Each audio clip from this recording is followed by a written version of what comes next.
আজকের সন্ধ্যাবেলা আমার বরের সাথে ঝগড়া লেগে গেছে, মানে এত পরিমাণে টিফিন নিয়ে এসছে, মানে আমি ক্যামেরা অন করে ঝগড়া করতে শুরু করে দিয়েছি, আমার জাস্ট মনে নেই। তারপরে যাই হোক একটু হেসে দিলাম। চলো এখানে প্রথম থেকে শেষ অবধি কী কী এনেছে সেটাই তোমাদের দেখাই। ও মনে করে যে আমাকে খাইয়ে খাইয়ে একদম মোটা গাম্বুজ বানিয়ে দেবে।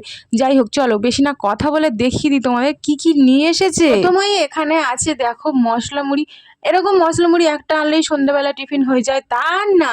আরও দাঁড়াও দাঁড়াও, কত কি এনেছে দেখো। এখানে আছে ইয়াব বড় বড় দুটো চিকেন পকোড়া।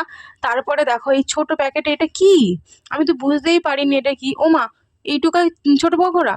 এই মনে হয় খেতে খেতে নিঘাত বেশি হয়েছে, নিয়ে চলে এসেছে। যাই হোক সেটাই খেতে হবে। তারপরে পেঁয়াজি সিঙ্গাড়া। উমা, এ কি হচ্ছে, দিতে না দিতেই সব হাওয়া হয়ে যাচ্ছে। তারপরে এখানে দেখো ফুচকা। ও মাই গড!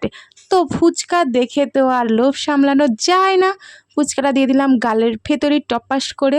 তারপরে একটু পেঁয়াজি টেস্ট করব ভাবছিলাম, কিন্তু না, আমি চিকেন পকোড়া খেতে গিয়ে দেখি এই জন্যই আমি চিকেন পকোড়া খেতে চাই না। এর মধ্যে কোনো টেস্ট নেই, কিচ্ছু নেই। চারদিখানি বাঁধাকপি কোচা আর কাঁচা। যাই হোক চলো ফুচকা খাওয়া যাক। ওই মা, ফুচকা আমি খেতে গিয়েই দেখি টক জল শেষ। এ রে, সব টক জলগুলো আমার গায়ে পড়ে গেল। যাই হোক ফুচকাটা ছিল মোটামুটি ভালো, খাওয়ার মতোই।